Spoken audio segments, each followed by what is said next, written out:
And now, a story. I was first exposed to anything Hindu in high school. As I recall it, I was talking with a friend of mine, a year or two older than me, who I skateboarded with frequently, about why he was vegetarian. He told me about this hardcore band Shelter. They were Hare Krishnas, I found out. Their songs mentioned a book I hadn't heard of before, the Bhagavad Gita. It was a Hindu religious book, I learned.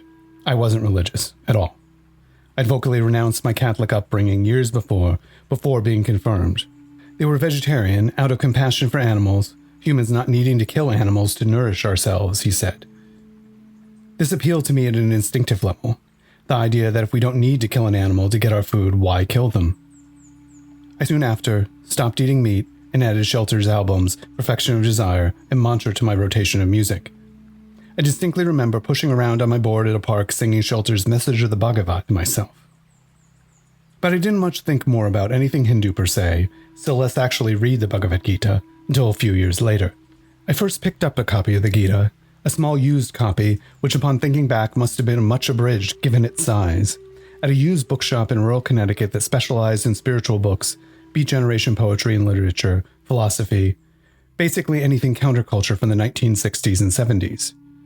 This copy of the Gita was pinkish, with a blue floral pattern on the cover, and I think must have been printed 30 years earlier at least. I read it, alongside all sorts of New Ageist books, on what was then lumped together as Eastern thought. Books by David Frawley, anything published by Inner Traditions.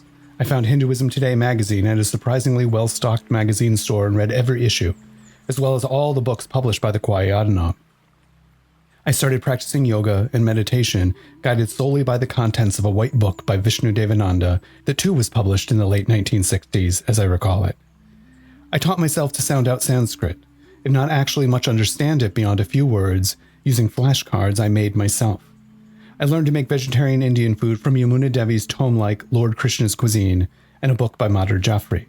By this point, I was living in northern Vermont, pursuing snowboarding full-time, and on the side, in terms of relative importance to sliding on snow, I was slowly working towards a college degree in writing and literature at a school that gave no grades and no longer exists.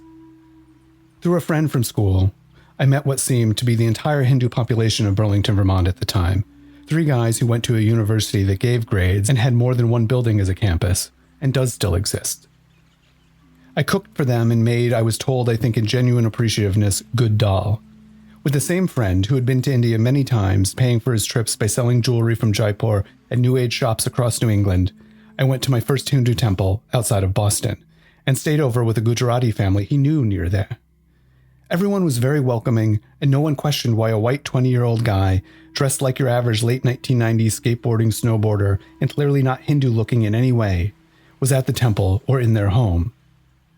When those few Hindu people I interacted with learned that I practiced yoga and meditated, no one seemed to think anything of it other than positive encouragement. That was a different time, though. Then, outside of larger cities, there were no yoga studios. I learned asana from a book because there was nowhere else to learn where I lived. Internet was slow, and streaming classes were something out of science fiction. Besides, yoga was thought of, if it was thought of at all by the average American, as something hippies, weird New Age people, or fitness freaks did. Being vegetarian was for health nuts only. To be fair on that last point, Western vegetarianism at the time seemed to view food as a sort of penance you did for being alive. Hence part of my desire to primarily eat Indian food, which was incomparably tasty set next to sandwiches on soft bread overloaded with bean sprouts and shredded carrots. In the next 5 years, this would all change dramatically, which is what we're going to be talking about today. I'm Matt McDermott, and this is All About Hinduism.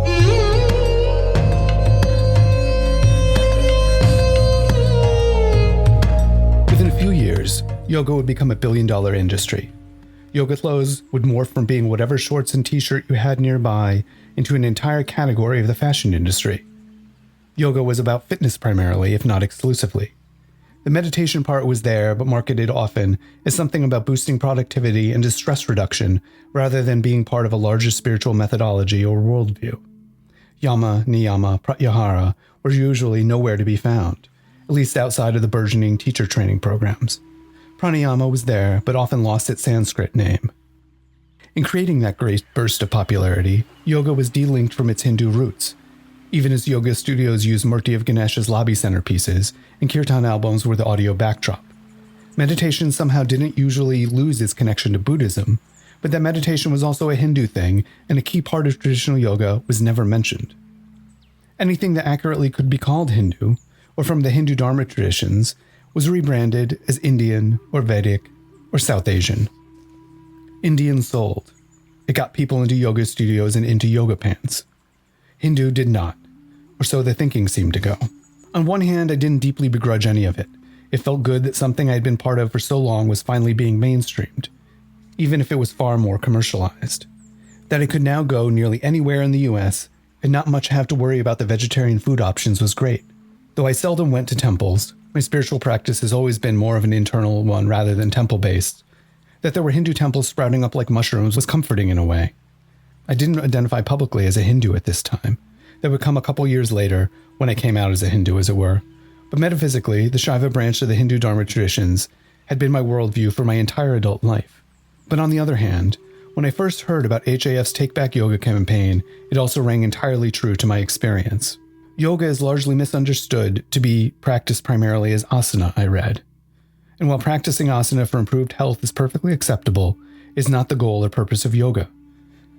Commercialization of yoga is problematic in general, but is of particular concern to Hindus who see yoga as being delinked from its roots. And though yoga is a means of spiritual attainment for any and all seekers, irrespective of faith or of no faith, its underlying principles are of Hindu thought, the HAF website proclaimed. This is how I already understood what yoga was and is. Several years later, I would write for HAF in a guide for reporters on misconceptions about Hinduism. Quote, "The popularity of yoga in the West has skyrocketed in the past several decades, today forming a multi-billion-dollar industry with more than 36 million participants in the US alone. But as yoga has become mainstream in American culture, all too often its Hindu roots become ignored or delinked. From yoga magazines to articles on yoga in mainstream media, avoiding or eliminating the term Hindu, even when referring to definitively Hindu teachings, practices, and sources of knowledge, is common practice. Replacing Hindu or Hinduism are terms such as Eastern, Ancient India, Indic, Yogic, or Vedic. While these substitute terms are not entirely inaccurate, articles in these same media outlets frequently refer to or attribute directly other teachings, practices, and sacred texts to the appropriate major world religion. For example, a specific style of meditation may be referred to as Buddhist, but decidedly Hindu sources of knowledge, such as the Upanishads or Hindu practices such as Bhakti and Kirtan, are not attributed to the Hindu Dharma traditions. What HAF's Take Back Yoga campaign was part of was the growing trend, pushing back on such delinking. A swell of accusations of cultural appropriation was building. Long-period swell, pulsing across an ocean basin centuries wide, pushed by a sense of well-founded grievance, in the case of Hindus at least, that our culture has given you all this immense gift of a system of spiritual, physical, and psychological betterment. The least you could do is to acknowledge who gave you the gift, before you then resell it at an immense profit. This wave hadn't quite broken yet, though, when Take Back Yoga was making headlines in the New York Times and other mainstream outlets. The wave would start barreling and breaking across a sharp reef into shallow waters shortly. For those coming in late, cultural appropriation, to use the Oxford Languages definition, is the unacknowledged or inappropriate adoption of the customs, practices, ideas, etc. of one people or society by members of another, and typically the more dominant people or society. By this definition, the delinking of yoga from having any ties to the Hindu Dharma traditions is cultural appropriation. What Take Back Yoga did was attempt to relink yoga and Hinduism in the public mind. It never said non-Hindus can't do yoga, that people in the West shouldn't be making money by teaching yoga or selling yoga clothing. Rather, that you need to acknowledge where this all comes from.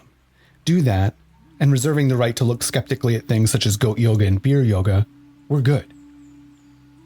But the broader cultural appropriation discussion that began breaking across society roughly a decade ago went further than this, and was often far less welcoming or nuanced. At times, accusations of cultural appropriation veered awkwardly close to talking points coming from genuine bigots and cultural supremacists who would prefer if cultures never mixed at all. The fact is that the line between cultural appropriation and cultural appreciation and affinity is a blurry one, especially when someone is just discovering that affinity. Not acknowledging yoga as having anything to do with Hinduism in an entry-level asana class at a community center in any town USA is a different thing than actively saying yoga isn't a Hindu practice or using any other word than Hindu to describe the Hindu concepts within it in a national publication on yoga. Calling asana practice yoga is tutted at as incorrect and limiting. That's pedantically true, but that ship has sailed, and cultural appropriation is only on board if the person saying it refuses to acknowledge that it is more to the yoga practice than asana. Saying asana is an invention of the West, the influence of European physical movement culture in the 19th century is more than ancient texts or traditions. That's more often usually an annoying overstatement of historical influence than an attempt to culturally appropriate asana. Using Hindu imagery in a yoga studio? In the West by a non-Hindu, if it's done in a way and in a place that would be done by Hindus, what are we complaining about? Yoga without the Sanskrit? Fortunately, this trend of never using Sanskrit names for asana or philosophical ideas seems to have waned recently and was definitely cringy to the nth degree. It was stupidity and not giving students enough credit in their ability to learn, but I don't think it was an attempt to culturally appropriate yoga. In all of this, intent matters too. I assume good-intentioned ignorance until malice or disdain is clearly shown. To this day, cries of cultural appropriation or other inappropriate usage of Hindu imagery or concepts often seem to precede any attempt to determine intent. Ultimately, there are genuine cases of appropriating Hindu ideas and not giving proper credit. 2 decades ago, this was rampant in the yoga industry, and it still goes on, certainly. But are we making too much of this? Are we looking to be offended? Are we leaning into grievance a bit too much? I think the answer is definitely yes, at least sometimes. The origins of ideas and practice should be acknowledged, but then, when it is not, the approach shouldn't be so strident and uncompromising that it in effect shuts down the cross-cultural sharing of ideas out of fear of offense and newcomers not always getting it right. I've stood on this audio soapbox for this long today, and began with some of my own personal journey because I genuinely wonder and am concerned that if I were starting out on this path today, would I be as welcomed as I was all those years ago? I'm not sure I would be. And in that, are we turning away people who would find Hindu teachings and practices useful, even if they don't quite understand all the context and nuance and cultural history at first, or ever even? All because we have an exaggerated concern about cultural appropriation. If this collection of practices, teachings, philosophies, and methodologies for living, for spiritual exploration that we call Hinduism, that we call the Hindu Dharma Traditions, has real value in the world for people who may never fully embrace it or call themselves Hindu, then I think we must be careful to be as welcoming of people dipping their toes in the water as I was welcomed initially.